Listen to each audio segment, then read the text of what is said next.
నువ్వు నీ మనస్సుకు చెప్పేది నువ్వు చెయ్యకపోతే నీ మనసులో పుట్టే గందరగోళం పేరే కాగ్నిటివ్ డిసోనెన్స్. ఏంటి ఇది అంటే, పొద్దున్నే 5 గంటలకు లేవాలని అలారం పెట్టుకుంటావు, నువ్వే అలారాన్ని ఆపేస్తావు. బరువు తగ్గాలని డైట్ చేయాలనుకుంటావు, నువ్వే రాత్రిపూట బిర్యానీ తింటావు. ఎన్నో లక్ష్యాలు పెట్టుకుంటావు, అవి నెరవేర్చుకోవు. దీనివల్ల ఒక్కోసారి బ్రెయిన్ కనిపిస్తూ ఉంటుంది, మరి నువ్వేంట్రా బాబు ఏం నిర్ణయాలు తీసుకుంటున్నావు, దానికి ఆపోజిట్గా చేస్తున్నావు అని చెప్పి.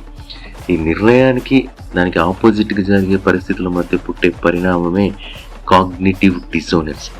దీన్ని తగ్గించుకోవాలి అనుకుంటే ఆబ్వియస్గా ఇమ్మీడియట్గా jump out of the situation.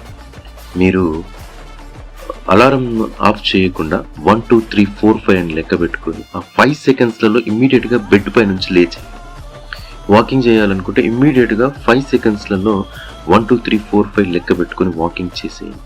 అది ఏ పనైనా సరే 1 2 3 4 5 సెకండ్స్ రూల్ అంటారు దీన్ని. ఆ 5 సెకండ్స్ రూల్తో మనం కాగ్నిటివ్ డిసోనెన్స్ తగ్గించుకొని హ్యాపీగా ఉండొచ్చు. ఓకేనా? Thank you so much. For more psychological tips, Challa Sridhar Reddy. Like, share, subscribe.